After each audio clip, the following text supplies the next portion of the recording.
Hello， 各位好，我是 Revision Lab 修整所的阿修。今天我们要來拆解一個當今世界上最棘手的問題之一——反猶太復國主義 （Anti-Zionism） 和反猶主義 （Anti-Semitism） 之間的關係。我們要追本溯源，看看這個觀念是怎麼演變過來的。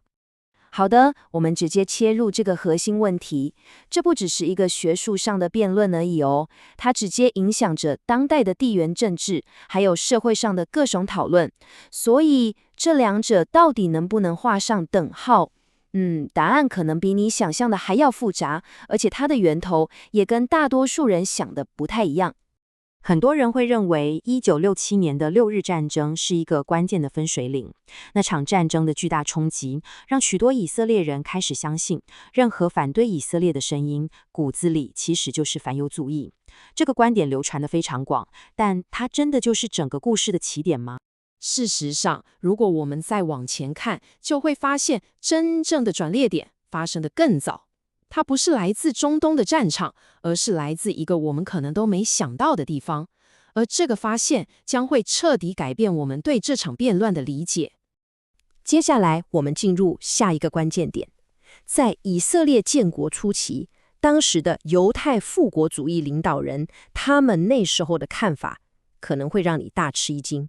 因為他們對於這兩個概念有着非常清楚的區分。我們來看看以色列國父本古里安的這句話。當時英國發布了所謂的白皮書，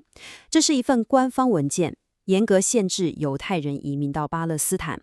這對當時的猶太復國運動是個沉重的打擊。但本古里安並沒有直接把它歸咎於反猶主義，他認為這純粹是英國的政治操作。更有趣的是，這種區分敵意來源的看法，在當時竟然是一個跨黨派的共識。不只是左派的本古利安，就連他的政治死對頭右派的賈包金斯基也認為，阿拉伯人的抵抗是可以理解的民族主義反應，而不是那種根深蒂固的種族仇恨。這一點真的完全顛覆了我們現在的想象。所以當時的主流思想其實是相當樂觀的。他們相信猶太復國主義的成功，建立以色列這個國家，就是為了幫歐洲千年來的反猶主義畫上句點。他們認為跟阿拉伯人的衝突是一種正常的國家之間的矛盾，而不是舊世界那種無解的種族仇恨。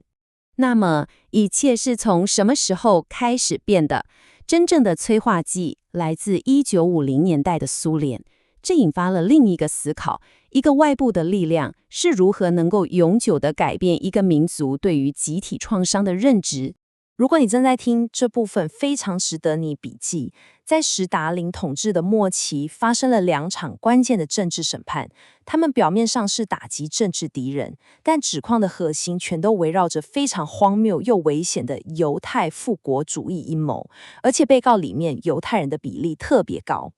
這就是蘇聯當時的策略，這就像是把一種古老的毒藥裝進了一個看起來無害的新瓶子裡。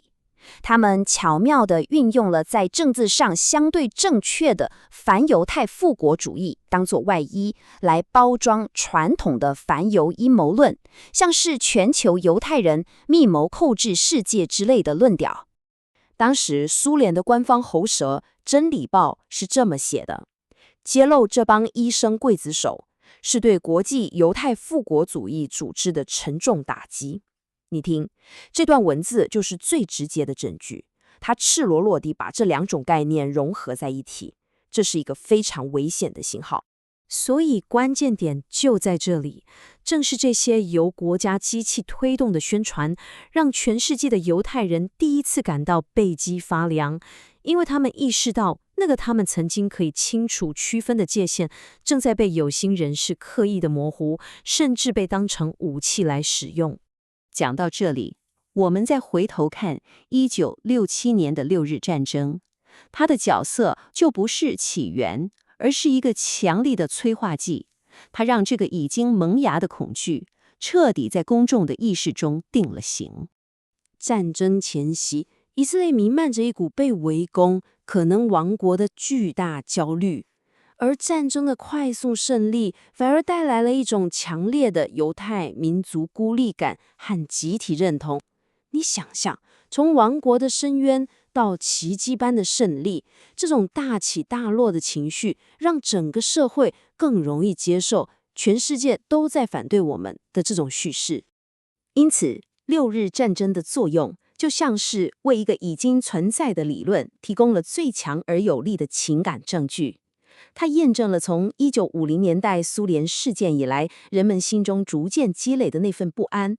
六日戰爭之後，一連串的國際事件更加強化了這個觀念。從波蘭的政治清洗到法國總統的爭議言論，再到1975年，聯合國甚至通過了一項極具爭議的決議，直接把猶太復國主義等同於種族主義。雖然這項決議後來被撤銷了，但在當時造成了巨大的衝擊。好，我們把時間拉回到現代。有趣的是，這個曾經在以色列內部逐漸形成的共識，現在反而出現了裂痕。辯論的戰場從外部轉移到了內部。現在的以色列社會大致可以分成兩個陣營，一派人傾向認為，任何對以色列的強烈敵意，本質上都是反猶主義的變形，就是那種全世界都反對我們的感覺。而另一派人則認為，我們必須要區分哪些是真正的反猶，而哪些又是針對以色列政府具體政策的合理的政治批評。我們把剛剛講的重點快速整理一下，把反猶太復國主義跟反猶主義畫上等號的這個觀念，它並不是憑空出現的，也不是以色列自己內部單純的思想轉變，它最初是一種防禦性的反應，一種被迫做出的改變，是為了應對像蘇聯這樣的外部勢力，刻意將兩者混為一談的政治操作。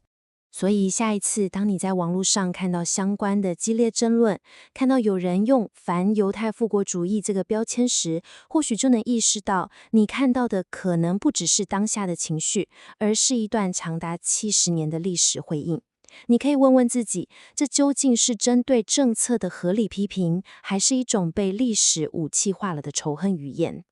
總結一下今天的重點，我們追溯了反猶太復國主義等於反猶主義這個觀念的演變，關鍵不在1967年，而在1950年代蘇聯的政治宣傳，它就像病毒一樣，刻意模糊了兩者界限，作為一種政治武器。